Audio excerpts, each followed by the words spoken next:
Ngeri banget ini guys, Menteri Keuangan yang baru itu mau suntik duit 200 triliun. Gila, gue ulangin ya, 200 triliun. Ih gila, gede banget ini guys. Dan ini disuntik ke bank, bukan ke rakyat. Padahal masalah utama kita itu ekonomi yang lesu, daya beli turun. Kok malah yang dibantuin perbankan, yang disuntik duit bank. Kok bukan rakyat yang disuntik duit, ini masalah obat. Padahal kan kalau lu pikir-pikir yang perlu banget duit itu ya UMKM, rakyat jelata, supaya ekonomi ini bergerak. Lah ini kok yang malah dikasih bank, orang disuruh ngutang ke bank. Kok jadi salah ya guys? Gimana nih guys, kalau orang disuruh ngutang ke bank dulu buat buka usaha, padahal daya beli lagi lemah, masyarakat nggak pegang duit, semuanya pada turun kering kerontang. Gimana usahanya bisa bertahan? Kok sepertinya ini salah strategi ya? Apa kayaknya mendingan kita pasang lagi nih agen jadi Menteri Keuangan? Ya udahlah, anyway ini kan channel investasi, kita bahas lebih detail yuk. Sebetulnya yang dilakukan Menteri Keuangan ini apa sih? Kok pakai strategi seperti ini? Dan netizen pada teriak-teriak loh. Makanya lu jangan penasaran deh. Dan jangan skip video Benix, kalau nggak lu akan tersesat. So, ayo kita bahas lebih detail. Let's check this out.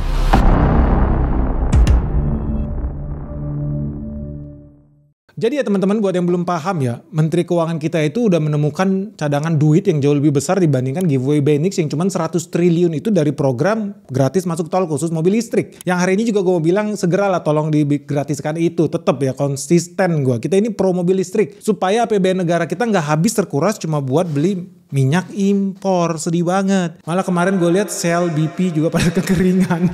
Sekarang disuruh beli dari Pertamina. Makanya lu banyak yang nyesel ya. Lu pada banyak yang komplain kan. Aduh, ngapain gue disuruh beli Pertamina? Nanti gue beli Pertamax kalau rasa Pertalite lagi. Makanya lu ngisi ke Shell sama BP. Sekarang udah gak bisa. Makanya kalau lu gak mau kecelek, solusinya gampang. Lu jual mobil lu, ganti sama mobil listrik. Hari gini masih pakai mobil dinosaurus lu. Aneh banget. Makanya sekarang lo harus dukung petisinya Benix supaya gratis masuk jalan tol. Kok kita jadi ngomongin mobil listrik sih? Enggak. Kita mau ngomongin soal si Purbaya guys. Kalau Benix itu cuma bisa ngasih duit 100 triliun ke negara. Ternyata Purbaya mau ngasih duit 200 triliun. Dia itu baru menemukan ya. Ternyata ada saldo negara. Negara nabung di Bank Indonesia. Dananya hampir 500 triliun dan itu ngendep aja di situ. Ya mungkin karena ada aliran beberapa orang tertentu yang suka ke Gunung Kawi. Kalau duit taruh di situ bisa berkembang biak katanya. Anyway, Purbaya bilang itu kayaknya kalau kita taruh ke masyarakat, diputer di perekonomian jauh lebih bermanfaat deh. Seperti di video ini ya. Yang selama ini ada di bank sentral kebanyakan ada 430 triliun saya pindahin ke sistem perbankan. 20 triliun itu akan nyebar di sistem supaya uangnya bisa tumbuh dan ekonomi bisa jalan lagi. Jadi saya nggak ada apa-apa jaminan uang aja. Tapi kan bank nggak akan mendiamkan uang itu nggak ada cost ya. Dia akan terpaksa mencari return yang lebih tinggi dari cost-nya. Disitulah mulai pertumbuhan kredit tumbuh. Tapi lu paham gak sih yang sebenarnya dibilang sama si Purbaya nih, menteri kita yang baru nih. Orang-orang pada bilang ini menteri favoritnya Benix.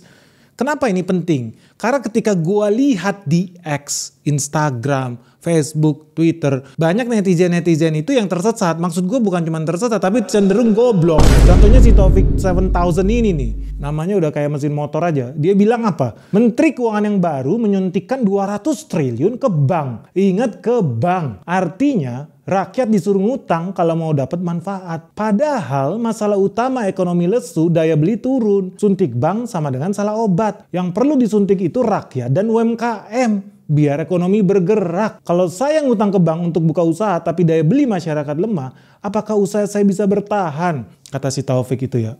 Apakah usaha saya bisa bertahan? Udah lu gak usah buka usaha, lu macul aja di sawah. Ribet amat lu pakai usaha-usaha. Lu belum usaha aja udah komplain. Gimana lu udah usaha? Jerit-jerit nanti lu, gak usah. Udah bener, macul aja di sawah. Nah yang gue bilang gini, banyak orang-orang yang salah kaprah. Termasuk ada mantan menteri nih yang kita juga udah tahu mereka itu agennya IMF. Kritik Purbaya juga, padahal dia ada jabatan loh di Dewan Ekonomi Nasional. Kita aneh banget ini menteri nih. Gak jelas menurut gue, mantan menteri sorry. Ibu-ibu juga, bukan ibu-ibu, emak-emak pasnya. Bilang, oh masalah kita itu sekarang apa? Bukan soal kredit di bank, tapi daya beli masyarakat lemah. Gini loh, ini banyak orang tolol ya. Bahkan mantan pejabat banyak yang tolol beneran atau pura-pura tolol itu juga ada. Karena lu tahu nggak 200 triliun yang mau dipindahin Purbaya dari Bank Indonesia ke Bank Himbara itu berdampak positif. bagi perekonomian kita. Suka gak suka, lu pasti nuduh gue Benix, buzzer Prabowo. Enggak, Prabowo gak punya duit buat bayar gue, gak cukup. Tapi gue mau bilang, perhitungannya pun jelas. Gue bisa ngitung, lu juga bisa ngitung. Ayo kita ngitung bareng-bareng. Lu bayangin teman-teman, selama ini duit itu ngendon di Bank Indonesia, duit negara nih, hampir 500 triliun. Karena negara mau menikmati, terima bunga sampai 5 triliun, gak pakai otak. Tapi kalau lu pikir ya, kenapa sih duitnya sampai ditaruh di sana? Kenapa nggak ditaruh aja ke masyarakat biar ekonomi kita memutar? Tapi tentu konsepnya bukan dengan kayak si trio macan 7.000 itu. Apa maksud lu duitnya dikasih ke rakyat gitu, helikopter banjir duit turun dari langit? Kan nggak logis. Mekanisme duit bisa turun ke rakyat ya harus yang kredibel dong. Yang bisa dipertanggungjawabkan dong. Kalau nggak nanti dipakai buat yang aneh-aneh. Duitnya dikasih ke lu langsung kayak BLT, lu pakai buat apa? Judi online. Yang kaya siapa? Orang Kamboja. Lama-lama gue buka usaha di Kamboja, lu yang modalin sebenarnya. Atau yang kedua, dikasih duit lagi langsung ke lu pakai beli narkoba. Lu pakai buat kawin lagi, lu pakai buat rokok. Aduh, kan nggak jelas. So yang paling bener apa? Memang bener masuk ke sistem perbankan karena kita ngomong ini sistem ekonomi. So gue mau simulasikan dulu guys. Menteri sebelumnya nih Sri Mulyani punya duit hampir 500 triliun di Bank Indonesia. Duitnya ditaruh di sana aja dipelototin nanti beranak kayak lu bisnis babi ngepet gitu. Itu ngarep-ngarep aja. Tapi Purbaya bilang, kenapa nggak duitnya digelontorin biar ekonomi kita berputar? So dia tarik nggak semuanya, 200 triliun dia tarik.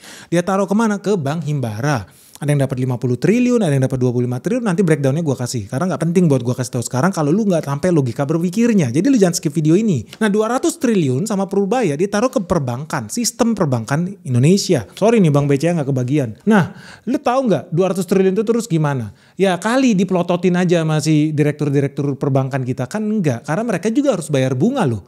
Orang kalau nabung di bank ya dapat bunga. Artinya pemerintah secara nggak langsung juga menekan. Hey direksi-direksi bank pakai otak lu dikit lah kali ini. Nih gue kasih lu duit 200 triliun. Lu harus puterin itu. Kalau lu gak puterin gue bakal tarik bunga dari situ. Logis gak? So akhirnya direktur perusahaan perbankan wajib gelontorin itu ke masyarakat. Bukan pakai sistem judi online. Bukan pakai sistem bagi-bagi duit gratis. BLT enggak. Dalam bentuk kredit. Ada kredit perumahan, kredit kendaraan bermotor, kredit mikro, kredit kur, kredit produktif dan lain sebagainya. Apapun metodenya whatever. So teman-teman bayangkan ya. Ini simulasi yang gue berikan. Duit 200 triliun.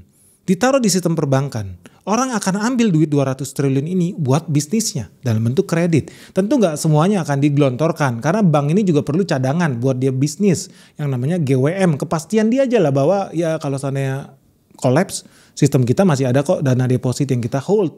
So rata-rata bank ada yang nahan sampai 7%, 8%, 9%, 10%, whatever lah. Tapi BNX bikin 15% ditahan dari 200 triliun itu. Kenapa? Tadinya gue mau bikin 10% guys. Terus ada yang bilang, Pak, tapi nanti NPL-nya 3% gimana? Ya udah jadi 13%. Pak, tapi kan direksi juga ada yang mungkin mau kawin lagi. Lu tahu nggak banyak istri-istri dirut-dirut BUMN itu perbankan ya? Yang gak jelas membuat karyawan kayak budak gitu loh. Pengen dilayani kemana-mana. Padahal levelnya cuma istri direksi bank BUMN. Kelakuan kayak permaisuri raja Kelantan. Kan bangsat ini. Memang banyak orang-orang bangsat, istri-istri bangsat dari direktur BUMN. Terutama yang warna biru ya. Itu gue kesel banget. Selalu bikin macet di mana-mana. Heboh dengan tas mewahnya. Bikin kemacetan tiap kali gue meeting. Kalau ada antrian mereka Alphardnya bisa nutup lobby gue jadi telat kalau meeting. Thank you ya istri-istri direksi BUMN yang bangsat itu. Kelakuan betul-betul kayak raja. Enggak. Suami lu sebenarnya yang kerja bukan lu. Tapi lu kelakuan kayak ratu. Anyway gue udah cadangin 15%. Kenapa? Ya 10% buat GWM. Sisanya buat kalau NPL-nya nyampe 3%. Sisanya lagi buat istri-istri atau ada orang yang suka korupsi. Mungkin karena gue baik dikasih juga di situ. Dan kalau ada kredit fiktif. Katanya Indonesia hobi kredit fiktif. Ya udahlah gue bikin 15%. So 200 triliun guys. Kita ulangin. Dari 200 triliun. Yang bakal turun itu cuma 85%. Ke perbankan yaitu 170 triliun. Jadi masyarakat dapat 170 triliun. Sisanya ditahan sama perbankan. Nah 170 triliun teman-teman tahu. 170 triliun itu kan dipakai buat orang apa? Ambil kredit mesin, buka pabrik baru, beli ruko baru, beli tanah baru, ekspansi bisnis mereka. Yang artinya mereka nanti butuh apa? Operator mesin lagi dong. Mereka butuh supir truk lagi dong. Mereka udah beli ekskavatornya, mereka butuh driver ekskavatornya lagi. Dan ini butuh tenaga kerja lagi, serapan di mana-mana. Yang ujung-ujungnya apa? Meningkatkan daya beli. Tadi kan ada yang bilang masyarakat kering kerontang. Iya, kenapa nggak ada lapangan kerja? Sekarang kan dengan duitnya turun, hello, perputarannya bakal tumbuh. Tapi perputarannya apakah berhenti di 170 triliun? Tidak. Ini orang yang suka lupa dan termasuk mantan menteri yang blok itu. Kenapa? Karena ketika orang belanja barang, gua nih 170 triliun, gua kredit nih ke bank 170 triliun. Gue beli eskavator, gue beli traktor, gue beli truk, gue beli pabrik, gue beli mesin segala macam. Pertanyaan gue, orang yang jualan mesin ke gue, mau gitu gue bayar cash? Kan enggak. Karyawan yang gue hire 1.000 driver, gue hire 1.000 operator mesin. Gajinya gue bayar pakai apa? Cash? Enggak. Gue bayar transfer lewat bank. So 170 triliun yang gue ambil dari bank, gue kredit buat ekspansi bisnis gue. Buat teman-teman di sini mungkin buka restoran baru, mungkin buka laundry baru. Apa yang dilakukan dengan itu? Good news guys, kabar spesial buat kalian karena Sekolah Saham Benix Season 8 akan segera dibuka dan temanya luar biasa menarik nih, khusus buat teman-teman investor pemula di IHSG yang bingung cara beli saham, investasi dan bisnis apa yang menarik. Kita akan membahas tentang mineral berharga dengan lebih detail lagi. So buat kamu yang masih bingung gimana sih cara beli saham di IHSG, gimana sih caranya profit di IHSG, kamu bisa pakai kalkulator investasi yang ada di www.sekolahsahambenix.com. Pakai di situ, tentukan target investasi kamu dan kamu bisa lihat bagaimana caranya kamu bisa mendulang cuan di IHSG. So buat kamu yang belum bergabung di season sebelumnya, ini kesempatan langka buat segera bergabung. Dari yang harganya 12 jutaan sekarang tinggal 9 jutaan saja. Ingat ya, khusus 25 orang pertama yang mendaftar, segera daftarkan dirimu sekarang juga di www.sekolahsahambenix.com atau hubungi nomor WhatsApp yang ada di bawah ini. Apa yang dilakukan dengan itu? Duitnya masuk lagi ke bank, ke pedagang mesin, ke pedagang ruko, ke pedagang tanah. So 170 triliun balik lagi ke bank. Bank terima 170 triliun dong. Oh ini ada gajinya sini, ini. Oh ada perusahaan mesin, oh ini ada perusahaan traktor. Apa yang dilakukan dengan 170 triliun itu? Dia bakal distribusikan lagi. Apakah 170 triliun dia sempurnakan semua? Dia salurkan semua? Jawabannya tentu tidak, karena Benix baik. 85% yang akan dia salurkan. Dari 170 triliun itu, dia akan distribusikan 144 triliun ke masyarakat. Lalu dari 144 triliun sama masyarakat dipakai buat apa? Ya ada yang beli sate ayam, dia buka warung sate baru, dia buka soto Banjar, dia beli gerobak baru, dia beli mobil rental baru, ujung-ujungnya alat produksi bertambah, tenaga kerja bertambah, dan pengusaha dealer mobil masuk duit baru ke rekening banknya. Pengusaha UMKM yang jualan bahan daging-daging ayam masuk duit baru ke rekening pedagang ayam. Pengusaha kayu yang jualan gerobak-gerobak itu masuk duit baru ke rekening pengusaha kayu. Nah ini semua terus terjadi sehingga 144 triliun yang udah didistribusikan itu ujung-ujungnya masuk lagi ke perbankan. Nah perbankan dari 144 triliun akan salurkan lagi tuh ke masyarakat, pinjamin lagi 85% lagi. Beredar lagi di masyarakat 122 triliun. Lalu 122 triliun ada dalam bentuk gaji atau hasil penjualan bangunan. Apakah akan disimpan duitnya di balik kasur? Tidak, pasti ditaruh di bank juga dong. Duit hasil penjualan mesin, traktor dan lain sebagainya itu balik lagi ke perbankan lagi. Dari 122 triliun yang masuk ke perbankan, dia akan distribusikan lagi duit itu karena bisnisnya kan simpan pinjam. So dia akan pinjamkan lagi 85%-nya 104 triliun. Dari 104 triliun masuk lagi nanti ke perbankan dan didistribusikan kembali 88 triliun. Nah lu gak usah capek deh guys, gue udah ngitung ini soalnya dari 200 triliun itu kalau kita bagi terus sampai ke satuan terkecil yaitu 1 miliar rupiah, total nilai economic multipliernya dari saling simpan pinjam itu adalah 1.133 triliun. Jadi teman-teman bayangkan ya, duitnya itu cuma 200 triliun.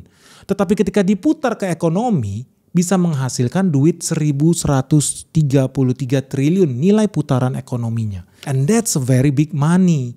Dan lu udah gak bisa bilang lagi, terus gimana duit kering? Ya gimana duit gak kering? Teman-teman tahu kenapa ini penting buat kita lakukan sekarang. Peredaran duit itu makin langka di Indonesia karena makin banyak orang PHK. Kenapa makin banyak orang PHK? Karena makin banyak orang juga gak bisa buka usaha. Modal dari mana? Lah kok modal dari mana Pak? Minta dari bank dong. Teman-teman tahu modalnya dari bank itu kan dari terima tabungan lu, namanya DPK, dana pihak ketiga. Nah teman-teman lihat di layar kaca ya, di bulan Juni 2025, total DPK ya di perbankan kita itu 9.329 triliun. Di bulan Juli 2025, beda 1 bulan, duitnya udah lenyap. Hanya tersisa 9.294 triliun. Artinya ini drop parah, lebih dari 30 triliun. So setiap bulan dana pihak ketiga yang ada di perbankan bukannya bertambah tetapi berkurang. Kalau dana pihak ketiga di perbankan itu berkurang, namanya orang kan bisnis simpan pinjam nih perbankan.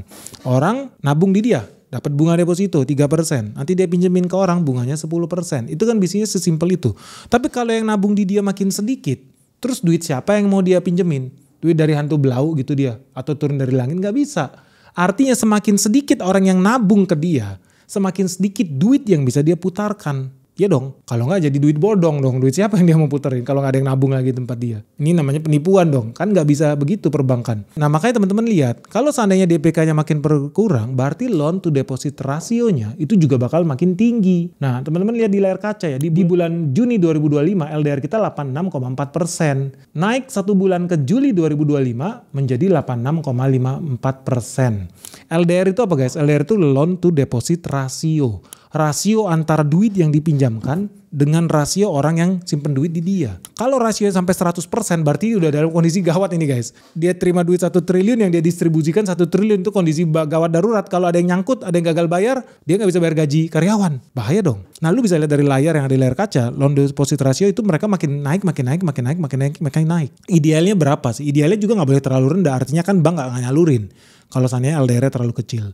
Nah, yang kita mau apa? Mereka dapat injeksi dana sehingga mereka lebih lagi semangat dan berani punya nyali buat pinjemin duit ke masyarakat. Karena faktanya, teman-teman lihat ini fakta yang menyakitkan ya. Kredit perbankan itu bukan makin royal, tapi makin sulit dan bank makin sedikit memberikan kredit. Kamu lihat di layar kaca di bulan Juni 2025, bank itu menyalurkan 8.060 triliun. Tetapi di bulan Juli 2025 turun jadi cuma 8.043 triliun. Yang artinya secara month to month itu udah minus 0,21%. Artinya kredit di Indonesia itu tidak ada pertumbuhan, tetapi malah kontraksi. Di sini bisa lihat nih, kalau seandainya ini terus-terus terjadi, ekonomi kita bisa crash loh. Karena orang kalau nggak ada yang ambil kredit ke perbankan, artinya tidak ada orang yang konsumsi. Artinya tidak orang produksi, tidak sebanyak itu. Orang tidak ada ekspansi bisnis. So, teman-teman di sini betapa pentingnya berpikir dengan konsep yang struktural ya soal ekonomi. Lu nggak bisa kayak bocil-bocil demo-demo kemarin tuh.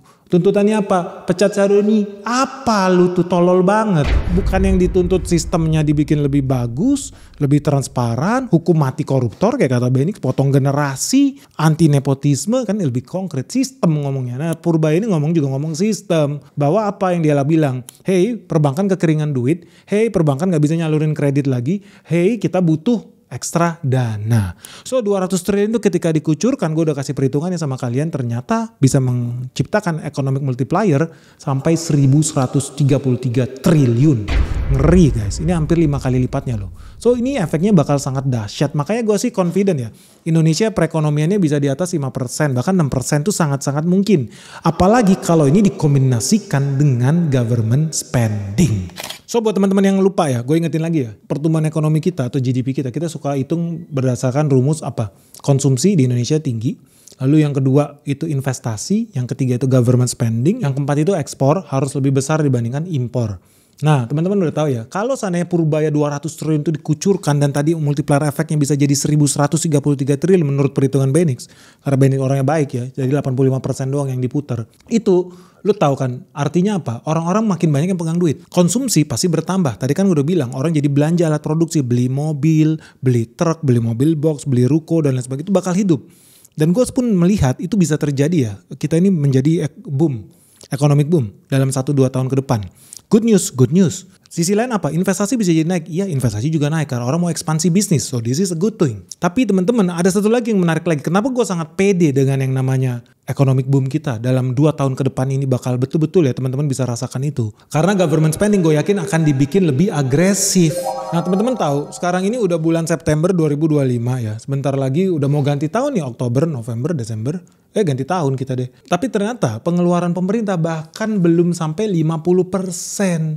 Ngeri banget. Itu juga bikin ekonomi di bawah kering. Nah si Purbaya mau bikin program canggih nih supaya pemerintah, kementerian, transfer ke daerah itu jauh lebih banyak, jauh lebih masif, jauh lebih agresif. Yang artinya bakal membantu pertumbuhan ekonomi Indonesia. Makanya gue sangat yakin sih pertumbuhan ekonomi kita ya di semester 2 itu pasti lebih maju dibandingkan semester 1. Dan gue udah mulai menghitung nih saham-saham apa yang bakal diuntungkan ketika terjadi ledakan ekonomi ini. Tapi satu hal yang mau gue kasih peringatan juga dan teman-teman harus waspada apalagi ini channel investasi. Purbaya kita akui canggih, hebat. kerjanya cepet. Gue respect. Gue selalu juga sih, padahal kita udah bikin videonya. Gue udah yakin dia bakal jadi menteri keuangan. Videonya lu bisa cek 3 bulan yang lalu kita udah bikin. Dan ternyata beneran dia jadi menteri. Coy, congrats. Makanya gue jarang-jarang lu ngirim bunga buat pejabat. Tapi khusus buat Purbaya, gue sampai kirim bunga khusus buat menteri Purbaya. Kenapa? Karena memang Indonesia itu butuh pemikiran yang out of the box. Karena kita memang butuh menteri keuangan itu yang berani, yang agresif. Karena kita mau ekonomi kita maju. Bukan cuman maju 1 senti 2 senti, no, kita mau leap forward, great leap forward gitu loh. Bukan lagi jadi negara ecek-ecek, enggak. Kita mau kejar cepet nih, kita udah lama itu ketinggalan kereta nih. Vietnam udah bentar lagi to the moon. Masa kita masih tuh Purwodadi gitu kan? Enggak lah, kita mau juga ke Mars lah yang deket-deket gitu kan. Tapi juga teman-teman harus siap, bisa jadi ini ada jebakan juga. Karena tadi gue udah bilang, ketika konsumsi naik drastis, ketika investasi naik drastis, itu tiba-tiba government spending naik drastis. Apa yang terjadi? Indonesia banjir duit. Dan lu tahu kalau seandainya duit tiba-tiba supply-nya bertambah banyak, apa yang terjadi? Inflasi. Kenapa bisa terjadi inflasi? Karena harga barangnya naik. Orangnya, manusia Indonesia begitu banyaknya, tiba-tiba semuanya pegang duit, mengejar barang yang sama. Jumlahnya sama. Dan kalau ini tidak disertai dengan peningkatan produktivitas, lu bisa bayangkan gini. Kalau zaman dulu, 1 rak April Maret itu muat 20 mie instan. Yang belanja mungkin cuma 7 orang. Karena mayoritas orang kena PHK.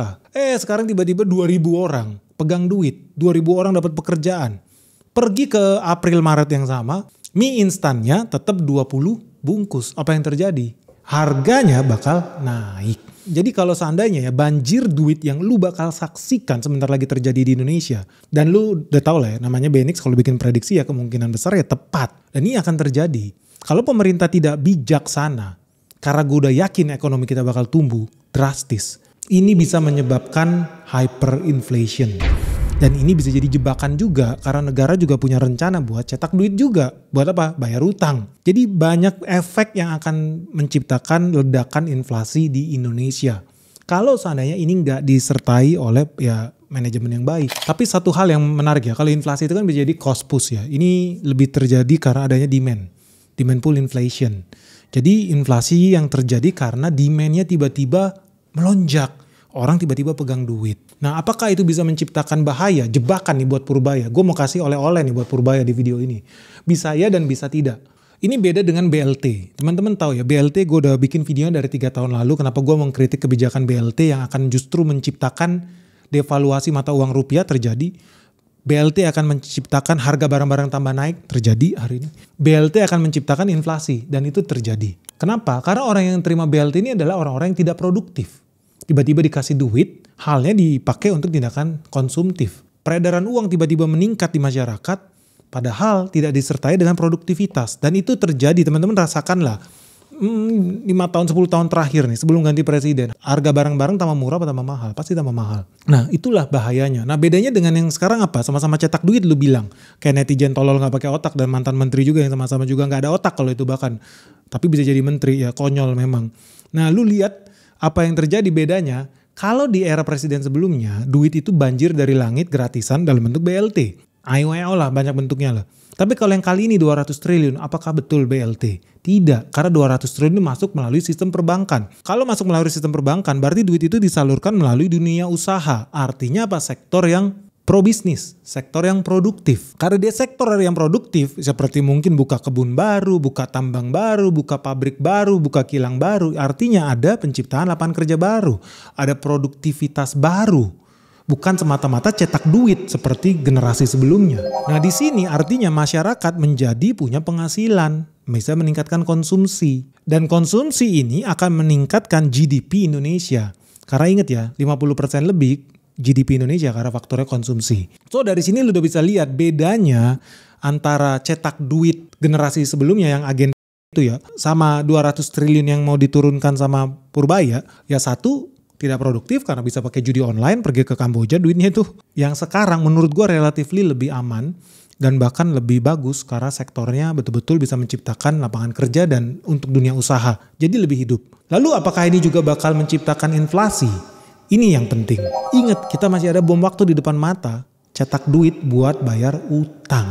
Utang kita lebih dari 10.000 triliun. Bunganya aja lebih dari 500 triliun. Buat bayar itu pakai apa? Udah pasti cetak duit lagi nih. Nah teman-teman harus lebih bijak nih. Gimana caranya kita mengatasi inflasi dalam jangka panjang itu. Nah banyak orang yang bilang nggak ada masalah juga sih cetak duit. Toh memang rasio utang kita terhadap GDP masih gede. Iya, Zimbabwe dulu juga bilang begitu. Rasio hutang terhadap GDP dia itu kecil guys, bahkan di bawah 40% dari GDP dia. Jadi nggak ada masalah. Tapi apa? Setelah 2 tahun meledak hyperinflation, inflasinya lebih dari 10.000%. Jadi hati-hati juga loh. Bukan artinya ketika kita punya spare buat cetak duit, itu harus dipakai. Ternyata ketika itu dipakai dan berlebihan kita cetak duit, apalagi ketika negara tidak efisien, banyak kebocoran di mana-mana, banyak korupsi di mana-mana. Indonesia bisa jadi the next Zimbabwe. Tapi gue punya obatnya guys. Lu setuju gak kalau kita bahas di video yang selanjutnya? Gimana caranya Indonesia bisa kejar pertumbuhan di atas 7% tanpa harus takut hyperinflation? Tapi ada satu lagi yang lebih penting sih, karena ini channel investasi ya. Lu lebih setuju kalau kita bahas tentang perusahaan apa sih yang diuntungkan dengan 200 triliun Purbaya turun ke sistem perbankan Indonesia dan dengan putaran 1.133 triliun yang Benix jelaskan tadi, ini udah pasti membawa keuntungan dong buat perusahaan-perusahaan yang ada di IHSG. Tetapi pada saat yang sama juga bisa membawa kerugian buat emiten-emiten yang ada di IHSG. Karena nggak semua direksi bank punya otak. Ada yang bisa dikasih duit, oh ngerti, kita dapat modal buat kerja jalan. Tapi ada juga yang dikasih duit bingung, waduh gimana gue nyalurinnya. Yang kemarin-kemarinnya banyak yang gagal bayar tuh. Apalagi sekarang dapat duit. Artinya nggak semua emiten diuntungkan. Menurut kalian lebih baik kita bahas yang mana ya? So langsung bikin komentar kalian seperti apa guys. Menurut kalian 200 triliun ini program bagus dari Purbaya atau ini tolol banget? Mendingan pakai gaya agensi aja, taruh aja ditabungin di Bank Indonesia atau dapat bunga 5 triliun. Menurut lu lebih bener yang mana sih? Dan yang paling penting, next video kita bahas soal apa nih? Emiten yang diuntungkan dan dirugikan atau strategi negara menurut Benix sebaiknya apa nih? Supaya kita bisa jadi negara maju dengan GDP di atas 7% dan tanpa takut masuk jebakan hyperinflation. Semoga video ini bermanfaat. Ditunggu komentar kalian. Jangan lupa subscribe channel Benix sekarang juga. Salam sehat, salam cuan. Bye-bye.